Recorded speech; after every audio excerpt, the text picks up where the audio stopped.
Assalamualaikum warahmatullahi wabarakatuh. Waalaikumsalam warahmatullahi wabarakatuh. Alhamdulillahirabbil alamin. Assalatu wassalamu ala asrofil anbiya'i wal mursalin wa ala alihi washabihi rasulillahi ajmain. Puji dan syukur marilah sama-sama kita ucapkan kehadirat Allah Subhanahu wa taala, yang mana atas berkat dan izin Allah jualah kita diberi kesempatan untuk berhadir di ruangan data ini dalam rangka acara diseminasi budaya positif di SMA Negeri 1 Lembah Melintang.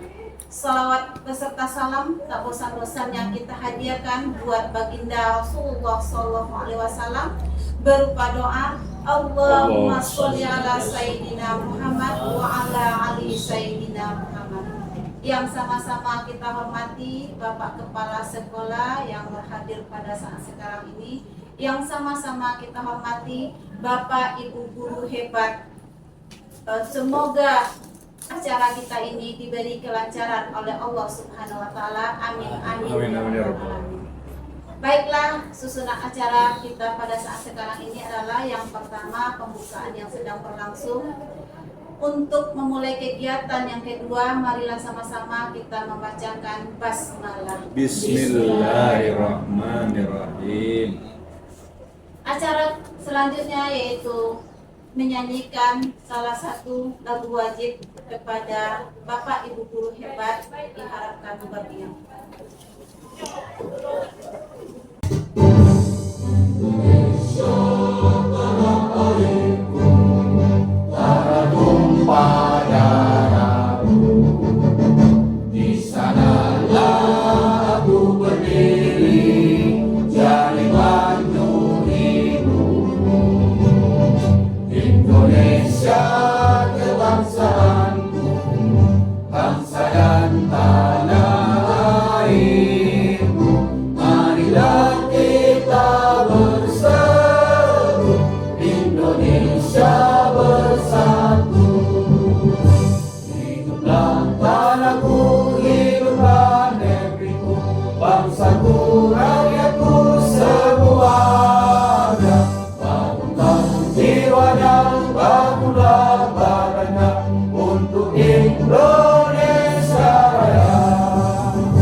Acara selanjutnya, marilah sama-sama kita dengarkan sambutan dari Bapak Kepala Sekolah yang akan disampaikan oleh Bapak Ahmad Yandri, SPDI, kepada Bapak dipersilakan.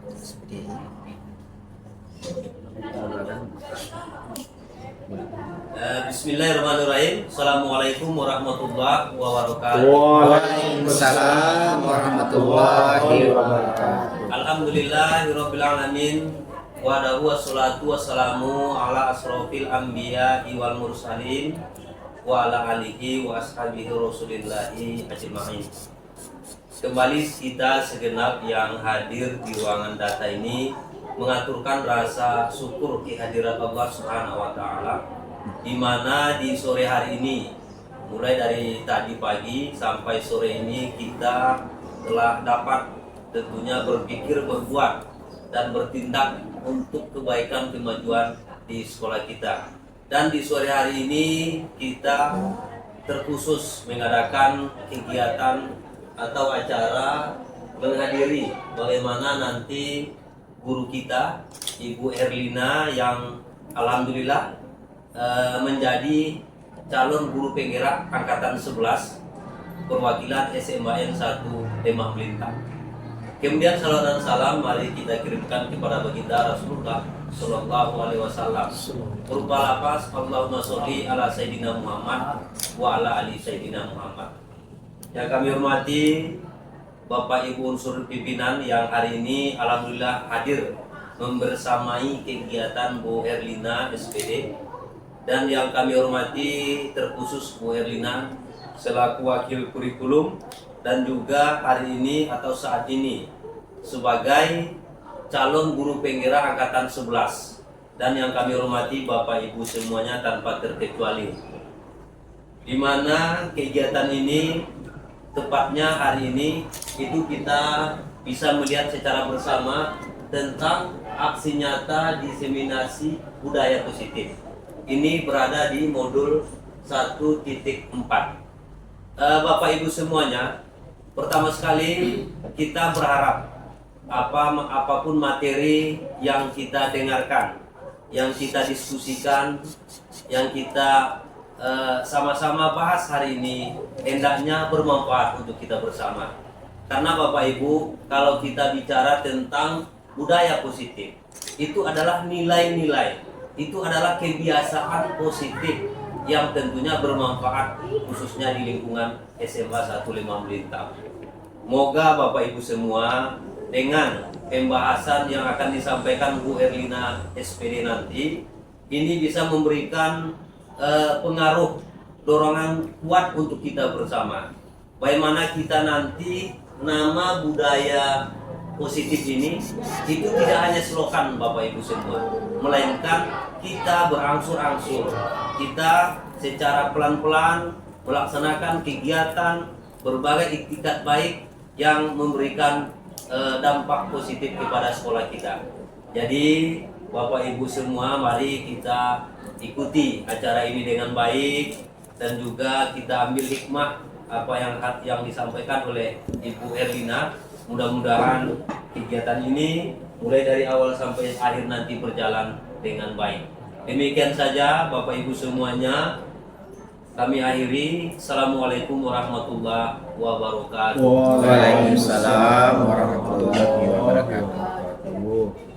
Terima kasih kepada Bapak Kepala Sekolah yang telah memberikan sambutan dan motivasi buat kita semuanya. Semoga kedepannya SMA Negeri 1 Lembang Melintang lebih berkarakter lagi dan insya Allah akan menjadi sekolah penggerak kedepannya. Amin amin. Acara selanjutnya adalah acara inti yang mana pematerinya akan disampaikan oleh Ibu Erlina tentang aksi nyata diseminasi budaya positif. Kepada Ibu Erlina, disilakan. Terima kasih Bu Filkiam selaku moderator. Sesuai dengan compare yang sudah ditampilkan, ini adalah diseminasi budaya positif yang akan melengkapi tugas kami di modul 1.4 sebagai CGP Angkatan 11 Kabupaten Pasaman Barat. Sebelumnya terima kasih untuk Bapak Ibu guru hebat semuanya karena sudah datang ya. Selamat datang para guru hebat. Mari belajar bersama, berkolaborasi, saling mendukung demi mewujudkan disiplin positif di SMA Negeri 1 Lembang Melintang, sekolah yang sangat kita banggakan. Bapak Ibu, sebelum kita masuk kepada konsep inti, tanpa kita sadari sebetulnya yang budaya positif itu sudah sering kita lakukan, malahan setiap hari itu kita lakukan. Adapun salah satunya, kita setiap pagi itu berdiri di depan menunggu peserta didik kita datang bersalaman dengan memberikan senyum, kemudian mengucapkan salam, bersalaman. Nah, itu kita lakukan setiap hari. Tanpa kita sadari, ternyata kita sudah melakukan budaya positif. Nah, adapun konsep inti yang ingin saya sampaikan di sini, ada 7 materi. Yang pertama, perubahan paradigma belajar, disiplin positif, motivasi perilaku manusia, kebutuhan dasar manusia, posisi kontrol guru, keyakinan kelas, kemudian segitiga restitusi. Nah, jadi ini agak padat. Nah, ini yang pertama materi kita, perubahan paradigma belajar. Perubahan paradigma dalam proses pembelajaran yang awalnya berpusat pada guru. Nah, ini mungkin sering kita lakukan, teacher center, yang disebutkan bahwasanya pembelajaran itu kita selalu memfokuskan pembelajaran itu kepada kita sebagai guru. Sementara yang seharusnya sekarang itu harus berubah menjadi pembelajaran yang berpusat kepada siswa. Jadi yang menjadi fokus perhatian atau pusat pembelajaran itu sebenarnya adalah siswa atau peserta didik. Nah, ini yang disebut dengan learning center. Jadi itu yang akan kita rubah. Inilah perubahan paradigma belajar itu. Sehingga diharapkan mampu mendorong siswa untuk terlibat secara aktif dalam membangun pengetahuan, sikap, perilaku sesuai dengan profil pelajar Pancasila. Pembelajaran dengan paradigma baru merupakan pembelajaran yang dirancang berdasarkan prinsip pembelajaran berdiferensiasi, sehingga peserta didik belajar sesuai kebutuhannya berdasarkan tahap perkembangan. Bapak Ibu semuanya, sebagaimana yang kita ketahui, bahwasanya peserta didik kita itu memiliki minat bakat, potensi yang berbeda-beda, jadi tidak sama. Jadi inilah intinya perubahan paradigma belajar itu. Kita berfokus kepada ini. Ada 6 dimensi profil pelajar Pancasila yang harus dimiliki oleh peserta didik kita untuk kurikulum sekarang ini. Yang pertama, beriman bertakwa kepada Tuhan Yang Maha Esa dan berakhlak mulia. Itu yang akan kita harapkan dari peserta didik kita. Kemudian mandiri. Nah, jadi peserta didik juga harus mandiri, bernalar kritis, berkebinekaan global, gotong royong, dan kreatif. Nah, ini 6 dimensi ini harus dimiliki oleh peserta didik kita, sehingga disinilah nanti kita melaksanakan pembelajaran yang berpusat kepada peserta didik itu. Jadi ada aktivitas aktif. 90% siswa itu harus memiliki 6 dimensi dari profil pelajar Pancasila. Nah, ini sejenak, mohon maaf Bapak Ibu, kita dengarkan lagu dari profil pelajar Pancasila.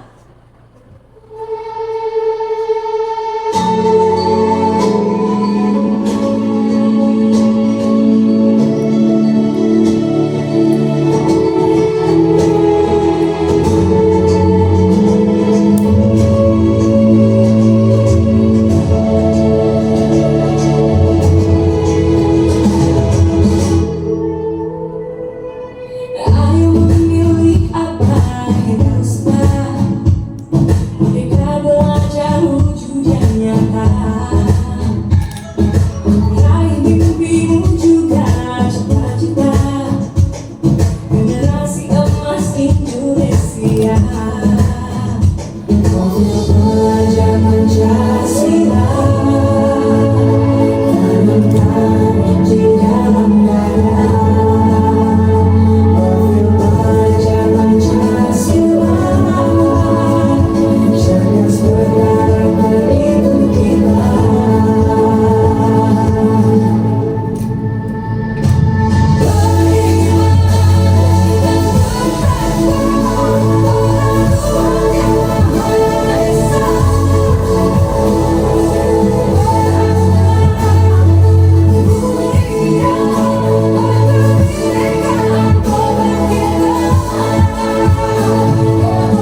Baik, Bapak Ibu, itu tadi lagu Profil Pelajar Pancasila.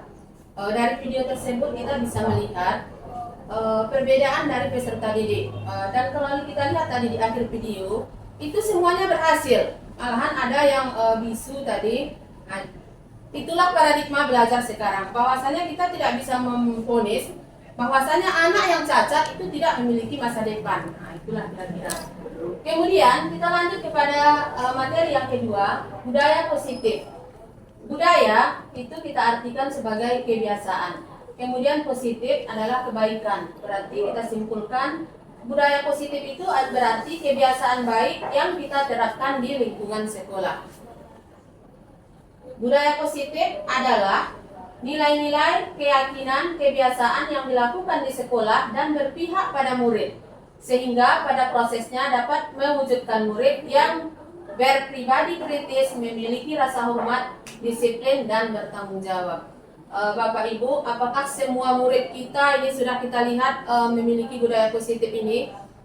Belum ya, belum semua murid kita sudah menjalankan budaya positif ini. Nah, inilah tugas kita sebagai pendidik untuk menerapkan disiplin positif di sekolah kita ini. Kenapa harus budaya positif? Latar belakangnya adalah untuk menciptakan suasana pembelajaran yang kondusif, maka pendukungnya adalah suasana positif. Dengan adanya suasana positif, guru dan murid akan menemukan kondisi pembelajaran yang menyenangkan tanpa ada beban. Kemudian dengan suasana positif secara tidak langsung juga membentuk karakter anak, tidak hanya dari segi intelektual tapi juga terbentuk oleh lingkungan belajar positif. Kalau dulu semasa kita sekolah, kita itu melihat merasakan mungkin ada yang biasa jadi juara kelas, juara 1, juara 2 dan sebagainya. Sehingga kita melihat anak itu yang unggul hanya beberapa orang. Nah, di paradigma sekarang, inilah yang ingin kita terapkan budaya positif sehingga nanti terlihat bahwasanya semua anak kita itu hebat di bidangnya masing-masing. Pertanyaan pemantik, ini hukuman dapat mendisiplinkan anak. Bagaimana kira-kira Bapak Ibu, apakah ini sesuai dengan budaya positif yang akan kita jalankan? Hukuman dapat mendisiplinkan anak. Anak yang terlambat kita hukum, misalnya kita suruh berdiri atau berlari di lapangan basket 10 keliling misalnya, apakah itu sudah benar? Tidak. Kalau logika kita selama ini kita merasa kalau kita menghukum anak maka anak ini akan menjadi disiplin. Itu salah Bapak Ibu. Perilaku kita itu tidak benar. Apa yang harus kita lakukan? Nah, disinilah nanti kita lihat ke kaitan materi berikutnya. 2. Pemberian hukuman dengan hal positif seperti membaca atau membersihkan halaman sekolah dapat meningkatkan disiplin anak. Ini benar atau salah ini Bapak Ibu? Salah. Membaca atau membersihkan halaman sekolah. Mungkin masih banyak lagi cara-cara yang lain untuk mendisiplinkan anak-anak kita ini. Ini kurang tepat ya Bapak Ibu. Kemudian yang ketiga, memberi penghargaan dapat meningkatkan motivasi belajar anak. Kalau kita pikirkan ini mungkin ada benarnya, ada betulnya, tapi hanya untuk sekelompok kecil peserta didik. Tapi kalau kita ambil dampak yang lebih luas untuk satu kelas peserta didik, ini sebetulnya kurang pas. Jadi memberi penghargaan kepada anak itu nanti harus sesuai dengan bidang keahlian atau minat bakat anak kita itu masing-masing. Berikut. Di disiplin positif ini sebagai pendidik, tujuan kita adalah menciptakan anak-anak yang memiliki disiplin diri sehingga mereka bisa berperilaku dengan mengacu pada nilai-nilai kebajikan universal dan memiliki motivasi intrinsik, bukan ekstrinsik. Jadi yang mendorong anak ini bukan dari lingkungan luarnya saja. Yang paling penting itu adalah dari dalam diri. Nah, ini Bapak pendidikan kita, Bapak Ki Hajar Dewantara, mungkin kita semua sudah kenal walaupun tidak pernah bertemu dengan beliau. Dia menyatakan bahwa di mana ada kemerdekaan, disitulah harus ada disiplin yang kuat. Sungguh pun disiplin itu bersifat disiplin diri, yaitu kita sendiri yang mewajibkan kita dengan sekeras-kerasnya, tetapi itu sama saja. Sebab jikalau kita tidak cakap melakukan disiplin diri, wajiblah penguasa lain mendisiplinkan diri kita. Dan peraturan demikian itulah yang harus ada di dalam suasana yang merdeka. Jadi kalau kita pikir-pikir di kurikulum merdeka sekarang, kalau kita tidak bisa mendisiplinkan diri kita, tentu harus ada yang lebih berkuasa, mungkin ada pimpinan, ada unsur yang lain yang bisa mendisiplinkan kita. Namun cara-caranya tetap kita bawakan nanti kepada materi-materi yang ada di budaya positif ini. Berikut, Bu. Will. Disiplin positif. Ini yang disiplin positif itu ya agak banyak materinya. Merupakan suatu cara penerapan disiplin tanpa kekerasan, tanpa ancaman, yang dalam praktiknya melibatkan komunikasi tentang perilaku yang efektif antara guru dan murid. Jadi kita jangan sedikit-sedikit nanti anak salah kita marahi, kita macam-macam lah, kita hardik dan segala macam. Bukan itu yang harus kita lakukan. Yang kedua, disiplin positif mengajarkan murid untuk memahami konsekuensi dari perilaku mereka. Dan selain itu mengajarkan murid tentang tanggung jawab serta rasa hormat dan berinteraksi dengan lingkungan. Itu yang harus kita ajarkan. Jadi disiplin positif adalah cara penerapan disiplin yang bertujuan untuk menumbuhkan kesadaran serta memberdayakan murid untuk melakukan suatu tanpa sogokan, tanpa ancaman maupun hukuman. Kesimpulannya untuk materi yang nomor 2, disiplin positif akan melahirkan nilai-nilai kebaikan. Itulah makanya penting kita menerapkan disiplin positif. Materi kita yang ketiga, masih panjang ya, baru yang ketiga, motivasi perilaku manusia. Ada 3 teori motivasi manusia ini. Yang pertama, tidak ingin ditegur oleh pihak lain atau menghindari ketidaknyamanan dan hukuman. Itu mungkin juga ada di diri kita. Ya, kita rasakan ke diri kita pribadi, ingin dilihat dan dipuji oleh lingkungan atau mendapat penghargaan. Ada yang ingin seperti itu Bapak Ibu? Ada. Ya, kita tidak munafik, mungkin kita menginginkan seperti itu. Yang ketiga, ini teorinya ini, makanya dikeluarkan. Ingin menjadi pembelajar sepanjang hayat, menjadi orang yang berusaha dan bertanggung jawab, serta menghargai diri sendiri sebagai teladan bagi lingkungan. Nah, alangkah mulianya kita jika teori motivasi kita itu berada pada poin yang ketiga. Kebutuhan dasar manusia. Nah, jadi kita sebagai manusia, kita mempunyai kebutuhan dasar. Begitu juga dengan anak-anak didik kita, peserta didik kita itu mereka membutuhkan yang pertama bertahan hidup. Apa yang mereka butuhkan? Apa yang akan menunjang mereka di kebutuhan yang pertama? Ada makanan, pakaian, tempat tinggal, keamanan dan kesehatan. Kemudian mereka juga membutuhkan kasih sayang dan diterima. Jadi manusia itu pada dasarnya membutuhkan kasih sayang dan rasa diterima. Rasa diterima, dipedulikan, berbagi, kerjasama, menjadi bagian dari kelompok. Kita kalau dalam sebuah kelompok, kalau sudah dikucilkan, diasingkan, bagaimana rasanya Bapak Ibu? Mungkin dunia ini pun rasanya kita ingin kembali ke kelompok itu pun rasanya kita tidak mau lagi. Yang pasti akan menjauh. Inilah kalau kita tidak memiliki atau menerima rasa kasih sayang dan rasa diterima. 3, penguasaan. Dalam kebutuhan dasar penguasaan itu kita memerlukan ini, harga diri, keinginan untuk dianggap. Jangan sampai tidak dianggap, berprestasi, ya ini ya prestisi atau berprestasi, diakui dan didengarkan.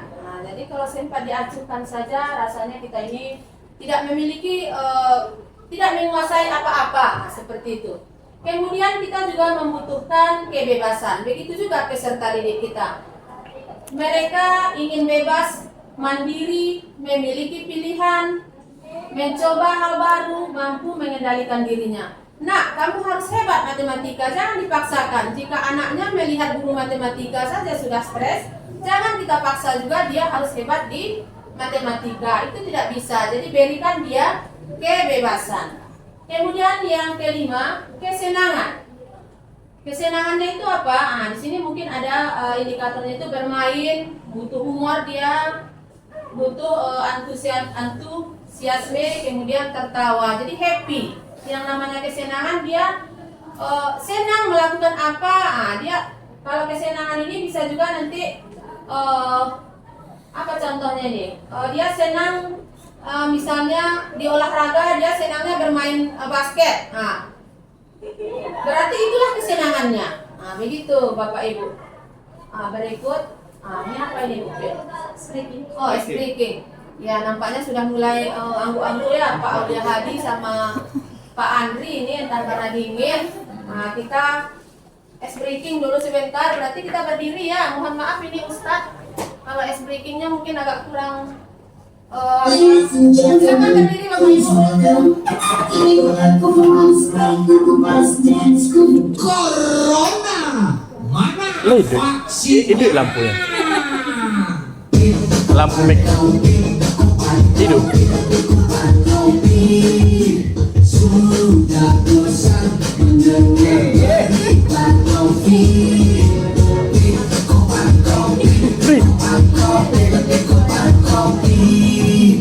Kapan kita dapat vaksin COVID? Sudah lama kita di rumah saja. Kita bisa kembali kerja. Sampai bosan jadinya. Gara-gara corona hidupku berpenjara. Sejak corona datang kita semua sabarlah sayang hingga vaksin disuntikan. Kalau sudah disuntikan keluar tutup masker, jaga jarak aman jangan lupa cuci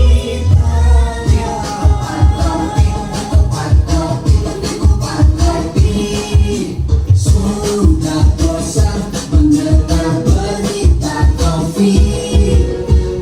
Kopan COVID. Kapan kita dapat vaksin COVID? Ku kangen Jumatan piknik jalan-jalan sama mendapat kapan hidup kembali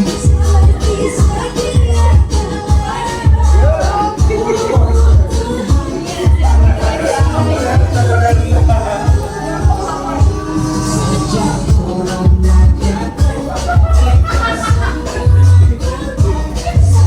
sabar sayang hingga vaksin disuntikan. Kalau sudah disuntikan keluar tutup masker, jaga jarak aman jangan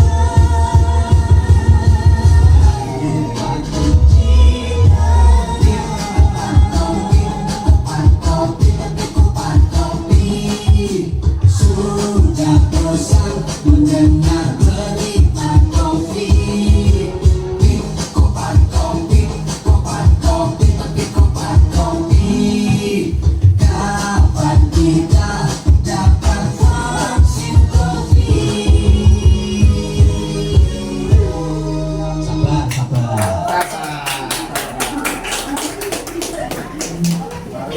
Sabar. Baiklah Bapak Ibu, mungkin sudah agak panas tadi sedikit karena ice breakingnya ya Bapak Kabit.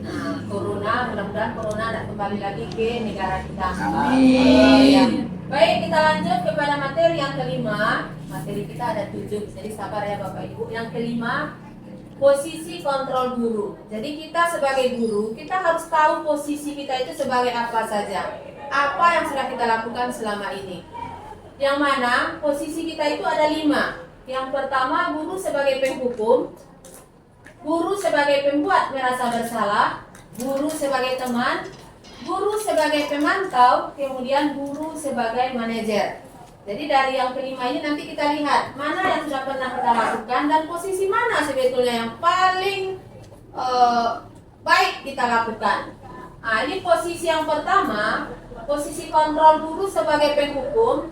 Seorang penghukum bisa menggunakan hukuman fisik maupun verbal. Orang-orang yang menjalankan posisi penghukum senantiasa mengatakan bahwa sekolah memerlukan sistem atau alat yang dapat lebih menekan murid-murid lebih dalam lagi. Nah, ciri-cirinya, nada suaranya tinggi, bahasa tubuhnya mata melotot, jari menunjuk-nunjuk dan menghardik. Ini posisi penghukum. Apakah ini sudah pernah kita perbuat, Bapak Ibu?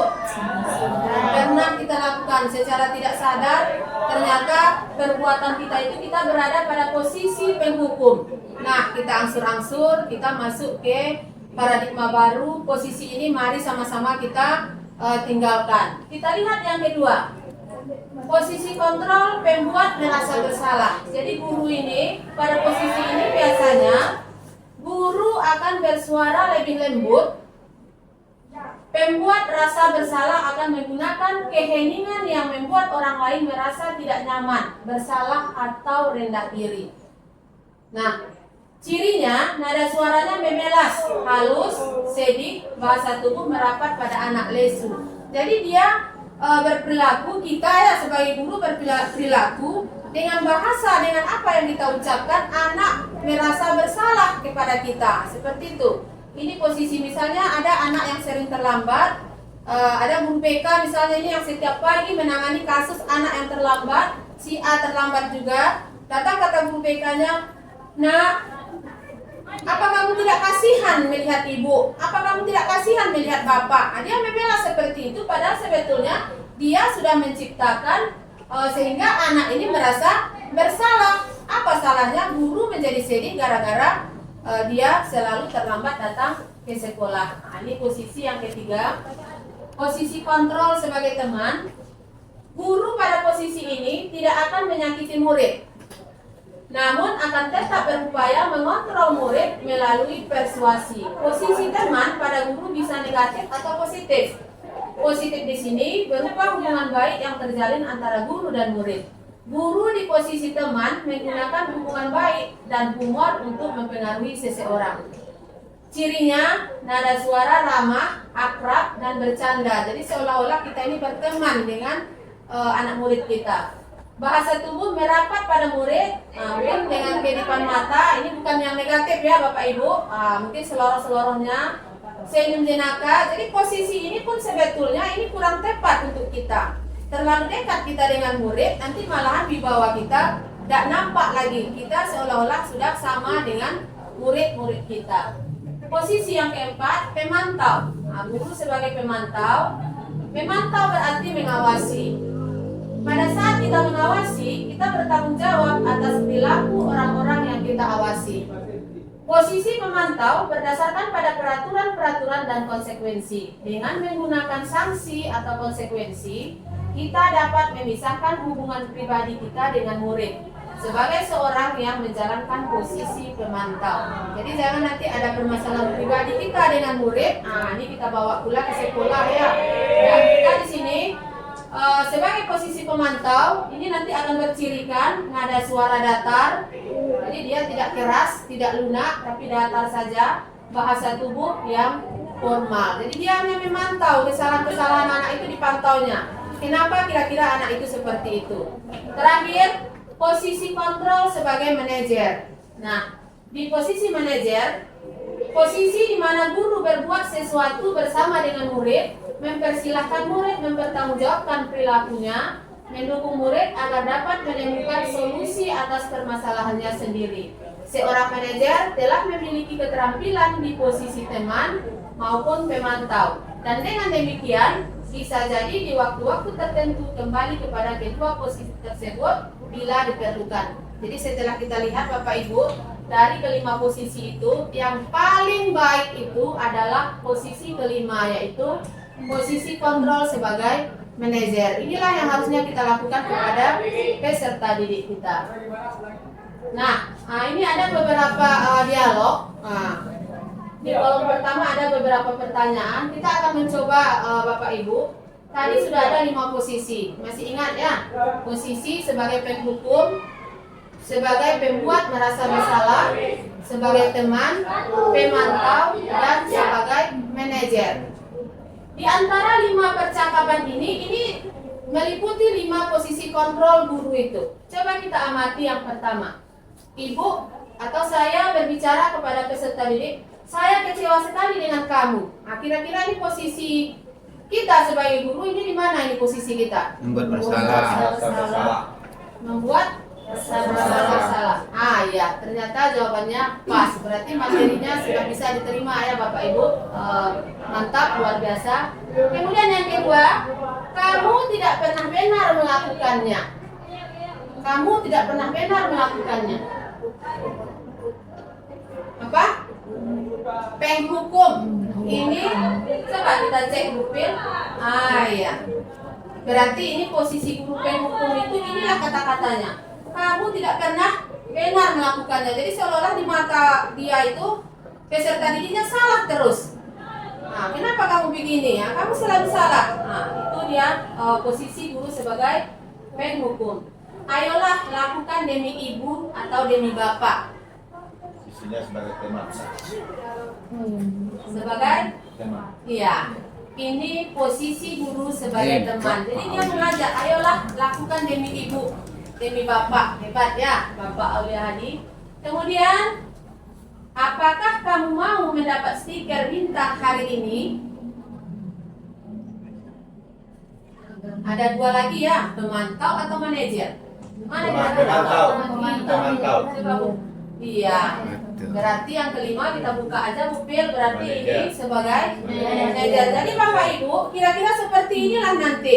Kalau kita sering melakukan atau mengucapkan kata-kata seperti yang di atas, berarti kita posisi kita sebagai pembuat merasa bersalah. Kalau kita sering mengucapkan kata-kata di nomor 2, itu adalah posisi kita sebagai penghukum. Nah, jadi kalau bisa kita hindari ya. Nah, kalau misalnya di pembelajaran, kalau kita contohkan di pembelajaran olahraga, walaupun di situ ada lari, ada push up dan segala macamnya, anak terlambat disuruh push up agak 20 kali, itu tetap posisinya sebagai penghukum. Masih ada lagi cara-cara yang lain yang lebih mendidik, yang lebih mendisiplinkan siswa. Nah, ini posisi tadi ya. Nah, kalau kita lihat gambar, nah inilah dia penghukum. Sudah diidentikan aja dengan orang memegang palu besar, nah, kan sadis itu ya. Pembuat rasa bersalah, nah ini dia. Dia terus mendikte anak sehingga anak ini dia merasa bersalah. Saya yang salah. Sebagai teman, nah dia akrab sekali sambil memegang pundak siswanya, hampir sambil berbicara. Atau ini malah siswa yang memegang pundak gurunya. Nah, kira-kira seperti itu. Kemudian pemantau, nah, dia selalu memantau. Kalau murid misalnya mengerjakan tugas, apakah ini yang belum selesai atau gimana, dia memantau terus. Dan terakhir manajer, ini mencakup. Jadi bisa sebagai teman, bisa juga sebagai memantau. Itu sudah tergabung ke dalam posisi guru sebagai manajer. Mari Bapak Ibu, kita sama-sama nanti ke posisi ke-5. Nah, ini materi kita yang ke-6, keyakinan kelas. Nah, ini Ibu ini lagi berpikir ya. Mengapa keyakinan kelas? Mengapa bukan peraturan kelas? Jadi di awal pembelajaran, setiap kita memasuki awal tahun ajaran baru, kita selalu membuat keyakinan. Kalau dulu kita membuat peraturan, sering kita membuat peraturan, di kelas tidak boleh begini, tidak boleh begitu, tidak boleh ini, tidak boleh itu peraturan. Biasanya kalau peraturan ini lebih ke dibuat oleh satu orang. Kalau misalnya di kelas 10 E1 berarti wali kelasnya misalnya Bu Megawati, peraturan itu berarti hanya dikeluarkan oleh wali kelas.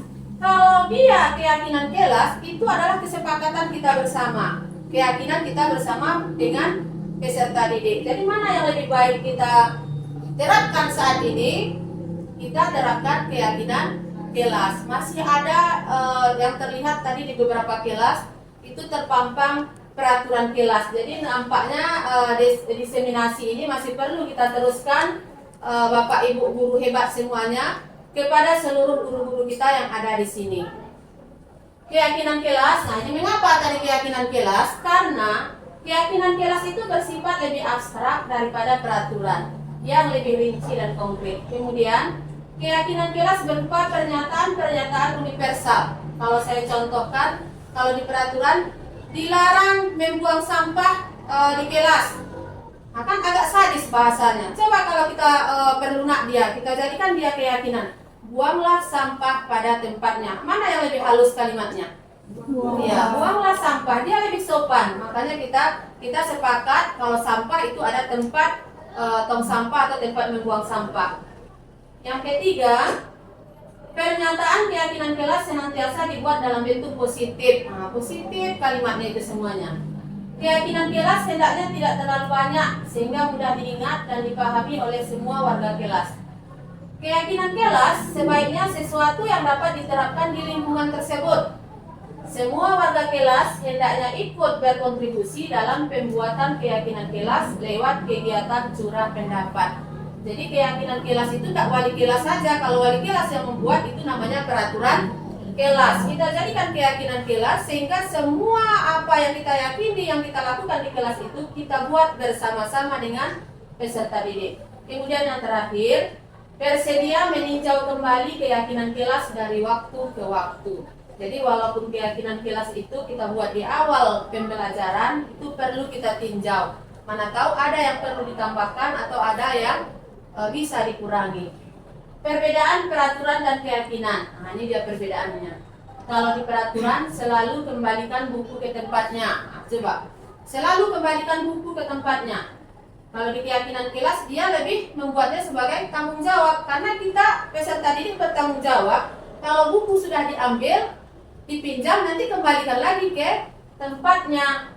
Dilarang mengganggu orang lain. Nah, lebih baiknya kita tuliskan apa?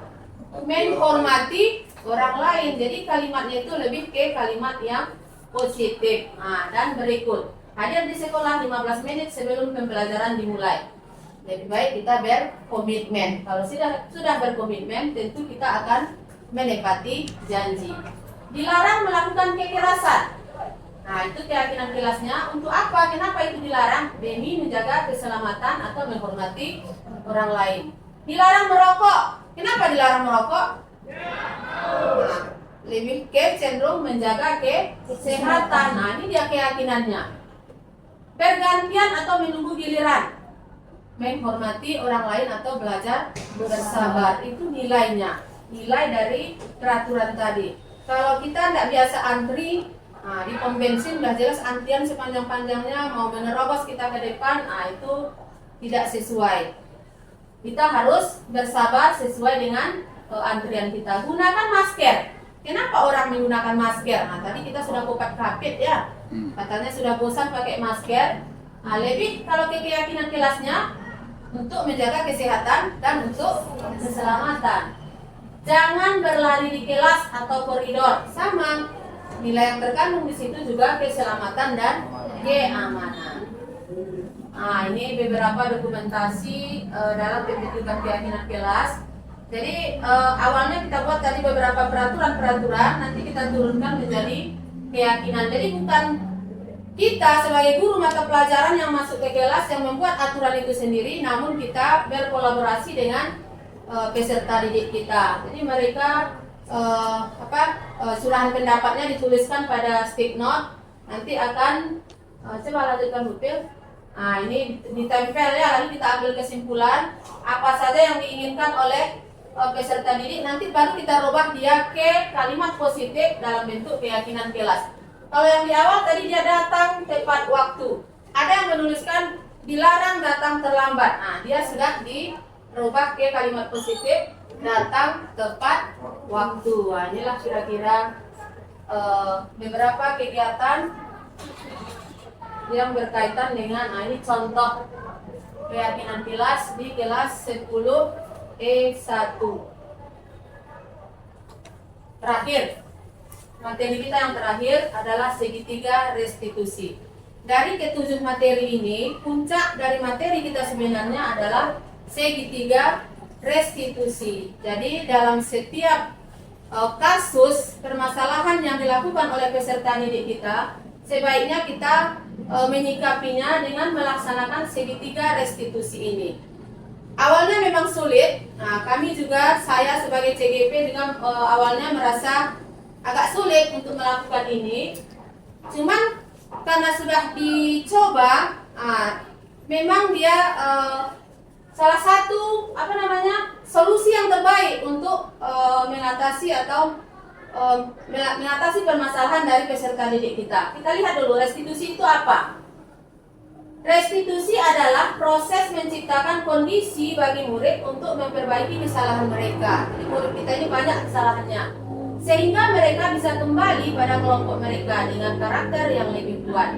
Restitusi juga merupakan proses kolaboratif yang mengajarkan murid untuk mencari solusi untuk masalah mereka dan membantu murid berpikir tentang menjadi orang seperti apa yang mereka inginkan atau tujuan mulia, dan bagaimana mereka harus memperlakukan orang lain. Ini menurut dosennya tahun 2004. Ciri-ciri restitusi.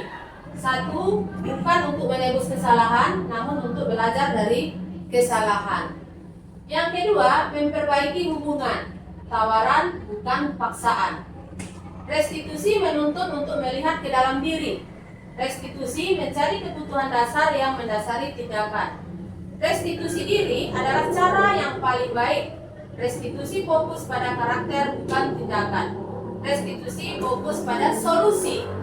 Dan terakhir, restitusi mengembalikan murid yang berbuat salah pada kelompoknya.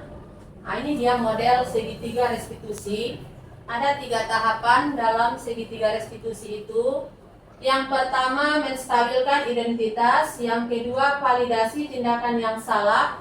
Kemudian baru menanyakan keyakinan. Jadi kira-kira digambarkan seperti ini. Yang pertama sekali distabilkan dulu, kita stabilkan identitas, baru validasi tindakan yang salah, kemudian menanyakan keyakinan. Makanya dia dibentuk seperti segitiga seperti ini. Itulah yang disebut dengan segitiga restitusi. Nah, kita lihat yang pertama. Menstabilkan identitas. Pada tahap ini, peserta didik diajak untuk tenang dan kembali ke suasana hati di mana proses belajar dan penyelesaian masalah bisa kita lakukan. Ini kira-kira percakapan kita ketika kita menstabilkan identitas. Berbuat salah itu wajar. Nah, jadi itu yang kita ucapkan. Jangan langsung kita polis saja, nah ini kenapa kamu begini ya? Kenapa begini ya? Jangan langsung seperti itu. Tidak ada manusia yang sempurna. Nah, itu kalimat-kalimat yang ada pada tahapan menstabilkan identitas. Ibu, bapak juga pernah melakukan itu. Ibu atau bapak tidak mau mencari siapa yang salah, tapi ibu ingin mencari solusi dari permasalahan ini. Kamu berhak merasa begitu. Itu beberapa potongan percakapan yang berada pada tahapan menstabilkan identitas. Berikut, validasi tindakan yang salah. Perbuatan yang salah pada peserta didik seringkali dilakukan untuk memenuhi beberapa kebutuhan pada manusia. Disinilah guru harus mampu memahami maksud perbuatan peserta didik tersebut. Ini potongan percakapan ketika kita berada pada tahapan validasi tindakan yang salah. Kamu pasti punya alasan mengapa kamu melakukan itu. Padahal kamu bisa melakukan yang lebih buruk dari yang ini ya.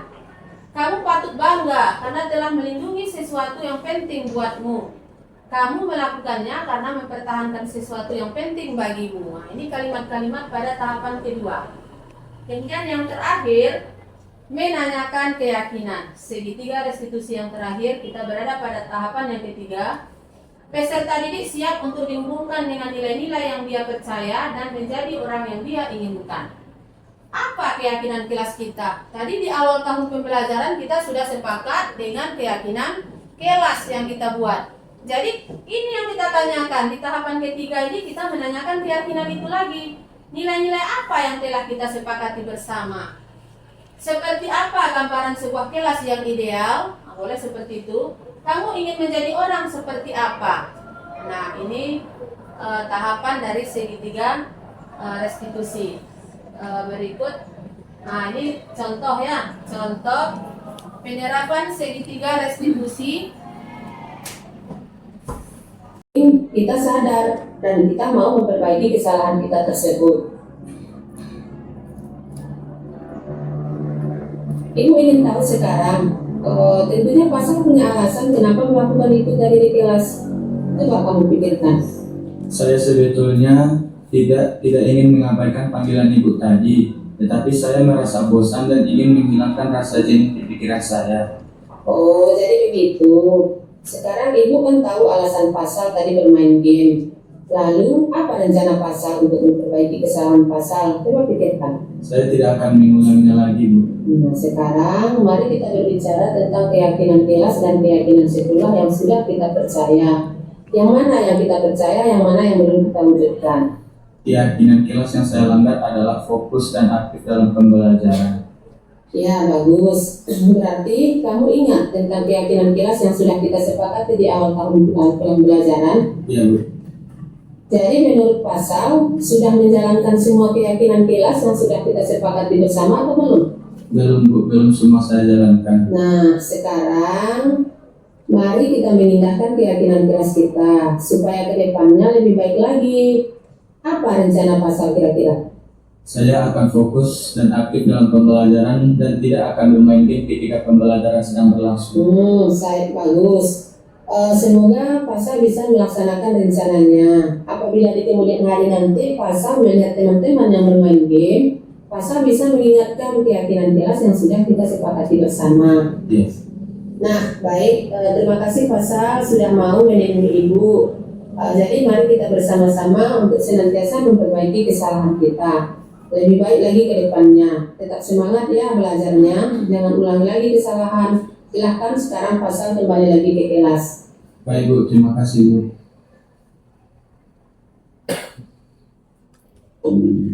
Assalamualaikum warahmatullahi wabarakatuh. Saya Al-Mufassal dari kelas 12 F5. Saya sangat merasa senang diajak berdiskusi dengan Ibu Herlina. Saya tahu perbuatan yang saya lakukan tadi adalah salah satu perbuatan yang salah, dan saya akan lebih fokus dan aktif dalam pembelajaran ketika pembelajaran sedang berlangsung, dan saya tidak akan mengulangi kesalahan saya lagi. Terima kasih. Assalamualaikum warahmatullahi wabarakatuh. Nah, ini yang kedua Bapak Ibu, kita lihat tadi bermain game itu mungkin sudah banyak ya kita temukan di kelas-kelas. Coba kita lihat kasus yang kedua, memberikan contekan saat ulangan. Waalaikumsalam. Silakan duduk Habibi. Gimana kabarnya Habibi? Alhamdulillah baik, Bu. Nah, Habibi tahu nggak kenapa ibu panggil ke sini? Tahu, Bu. Karena tadi di kelas saya memberikan contek kepada teman saya, Bu. Nah, jadi begitu. Menurut Bibi, perbuatan yang Bibi lakukan itu sudah benar atau belum? Belum, Bu. Belum benar. Bagus. Kalau menurut Habibi itu perbuatan yang salah atau belum benar, berarti Bibi menyadari tentang kesalahan Habibi. Ya, Bu. Habibie menyadarinya, tapi namanya juga dipaksa teman, mau bagaimana lagi, Bu? Ya, betul. Yang namanya manusia itu tidak ada yang sempurna. Setiap orang pasti pernah melakukan kesalahan. Ibu juga pernah melakukan kesalahan. Yang terpenting kita harus menyadari kesalahan itu dan kita mau memperbaiki kesalahan kita. Ya, Bu. Dan tidak diulangi lagi ya. Ya, Bu. Kalau ibu boleh tahu, apa alasan Habibie melakukan itu? Alasan Habibie melakukannya kayak yang Habibie bilang tadi, Bu, karena teman-teman tuh memaksa dan mengancam Habibie kalau mereka tuh gak akan mau teman sama Habibie, Bu. Oh begitu. Sekarang ibu jadi tahu alasan Habibie memberikan contekan saat ulangan di kelas. Lalu kira-kira rencana Habibie untuk memperbaiki kesalahan itu apa? Rencana Habibie gak akan mengulangi kesalahan itu lagi, Bu, karena itu juga berdampak kepada diri Habibie, dan Habibie juga gak mau orang lain menjadi ketergantungan sama diri Habibie, Bu. Nah, sekarang mari kita bicara tentang keyakinan kelas. Keyakinan sekolah kita. Habibie ingat tidak apa yang pernah kita sepakati bersama? Apa yang kita percaya, yang mana yang belum Habibie wujudkan? Untuk keyakinan kelas yang Habibie langgar itu, yang pertama itu bertanggung jawab terhadap tugas yang diberikan dan mengerjakan tugas secara mandiri serta percaya kepada diri sendiri, Bu. Ya, bagus. Berarti Habibie masih ingat kan keyakinan kelas yang sudah kita sepakati di awal tahun pembelajaran? Masih, Bu. Nah, jadi menurut Habibie sudah menjalankan keyakinan kelas yang sudah kita sepakati belum? Belum saya jalankan sama sekali. Nah, sekarang mari kita memindahkan keyakinan kelas kita ke depannya supaya kita lebih baik lagi. Apa kira-kira rencana Habibie? rencana Habibie itu Habibie nggak akan memberikan contekan lagi Bu pada saat pulangan, karena contekan itu kan merupakan tanggung jawab diri kita dan harus percaya kepada kemampuan diri kita juga. Nah, bagus. Semoga dilaksanakan rencananya ya Habibie. Ibu berharap Habibie bisa memberitahukan dan mengingatkan teman-teman apabila ada yang melanggar keyakinan kelas kita. Nah, sekarang mari kita mengindahkan keyakinan kelas kita ke depannya supaya kita lebih baik lagi. Apa kira-kira rencana Habibie? Rencana Habibie itu Habibie nggak akan memberikan contekan lagi Bu, karena kan itu juga termasuk tanggung jawab diri sendiri dan kita perlu percaya kepada kemampuan diri kita sendiri. Ya, bagus. Semoga dilaksanakan rencananya ya Habibie. Ibu berharap Habibie bisa memberitahu dan mengingatkan teman-teman tentang keyakinan kelas yang sudah kita sepakati bersama. Baik, terima kasih Habibie sudah bisa menemui Ibu. Semoga kita senantiasa memperbaiki diri kita agar lebih baik lagi ke depannya. Tetap semangat ya Habibie. Nah, sekarang silakan kembali ke kelas.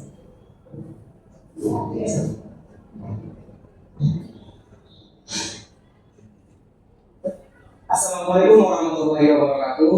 Nama saya Bapak Muhammad Habibie dari kelas 12 F10. Terima kasih kepada Ibu Herlina yang telah mengajak Habibie untuk berdiskusi. Dalam diskusi tersebut, Habibie menyadari bahwa tindakan memberikan contekan itu merupakan tindakan yang salah buat diri Habibie dan juga teman Habibie. Maka daripada itu, Habibie kedepannya akan menjadi pribadi yang lebih baik dan akan membimbing teman-teman Habibie untuk tidak mencontek kembali. Terima kasih. Assalamualaikum warahmatullahi wabarakatuh. Baik Bapak Ibu, sampai di situ penyampaian materi kita hari ini. Jadi alangkah baiknya bila segitiga restitusi ini kita terapkan di sekolah kita. Jadi karena permasalahan peserta didik itu banyak di kelas, bukan hanya dua itu saja. Bukan hanya bermain game atau memberikan contekan, masih banyak lagi kasus-kasus yang lain yang kita hadapi di kelas. Nah, mari kita menerapkan penyelesaian permasalahan peserta didik kita itu dengan segitiga restitusi. Mungkin sampai di situ materi yang bisa saya berikan. Semoga bisa bermanfaat buat Bapak Ibu guru hebat semuanya. Kalau ada kata-kata yang salah, saya mohon maaf. Assalamualaikum warahmatullahi wabarakatuh. Waalaikumsalam warahmatullahi wabarakatuh.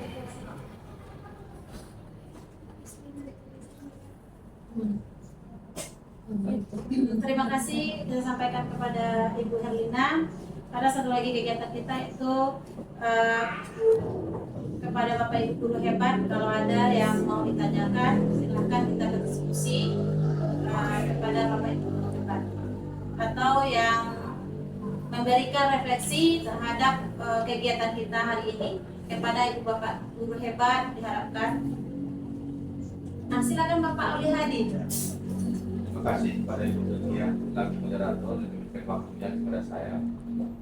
Sangat luar biasa sekali nampaknya tadi penyampaian dari Ibu NDL tentang aksi nyata diseminasi budaya positifnya. Ada di sana tadi yang pertama saya lihat profil terhadap Pancasila. Mudah-mudahan semua profil terhadap Pancasila itu dapat kita tanamkan kepada siswa-siswa kita semuanya. Terus ada 5 kebutuhan dasar manusia. Jadi di sana tadi ada bertahan hidup, mandiri, dan kebebasan. Terus ada 5 posisi kontrol. 5 posisi kontrol guru. Ini yang paling utama mungkin kita sebagai guru. Di sana tadi ada sebagai penghukum, sebagai teman, pemantau, manajer, dan terbuat merasa bersalah. Mungkin dari saya selama ini yang saya alami mungkin kita memposisikan kita itu mungkin sebagai penghukum. Jadi yang sebenarnya dari sini dari penjelasannya tadi mungkin kita sudah tahu dari situ bahwasanya yang paling bagus dari kelima posisi itu adalah sebagai manajer. Terus dari segitiga restitusi tadi yang disampaikan ada validasi kebutuhan, ada menstabilkan aktivitas dan keyakinan ya. Jadi mudah-mudahan dari segitiga restitusi itu kita dapat menjalankan apa yang seharusnya yang kita lakukan terhadap peserta didik kita. Mungkin itu yang bisa saya sampaikan. Assalamualaikum warahmatullahi wabarakatuh. Waalaikumsalam warahmatullahi wabarakatuh. Terima kasih kita ucapkan kepada Bapak Auli tadi. Apa ada lagi yang akan memberikan refleksi? Dapat? Pas. Silakan. Sana. Baik, terima kasih Bung Moderator. Assalamualaikum warahmatullahi wabarakatuh. Waalaikumsalam warahmatullahi wabarakatuh. Yang terhormat Bapak Kepala Sekolah dan Ibu Bapak guru hebat semuanya. Di sini saya ingin mengomentari mengenai presentasi yang Ibu lakukan tadi dengan judul Budaya Positif di Sekolah SMA Negeri 1 Indonesia. Sebelumnya saya mengucapkan terima kasih kepada Ibu karena presentasi yang sangat mengesankan dan informatif.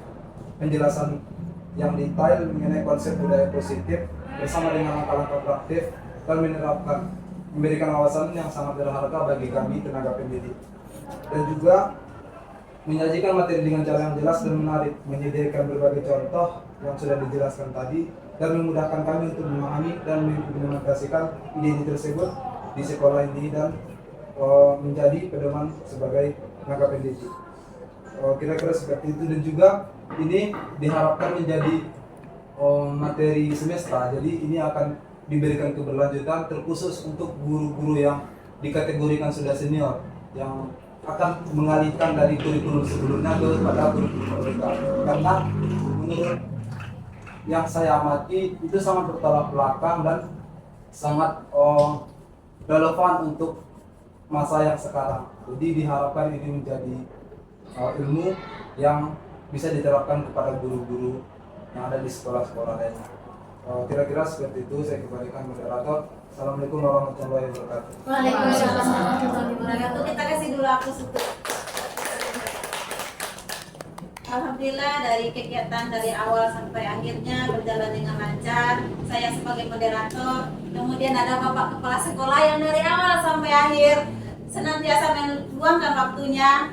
Juga Pak, kami dari guru yang ada di sini berharap nanti lebih besar lagi seminar kita untuk menerapkannya kepada guru-guru yang lainnya, sehingga SMA Negeri 1 Lembang Melintang 5 tahun ke depannya menjadi SMA yang memiliki karakter yang kuat dan luar biasa untuk regenerasi kita ke depan. Amin. Saya yang membawa acara dari awal tadi, kalau ada kata yang tidak sesuai pada tempatnya, saya mohon maaf kepada Bapak Ibu guru hebat dan minta ampun kepada Allah Subhanahu wa taala.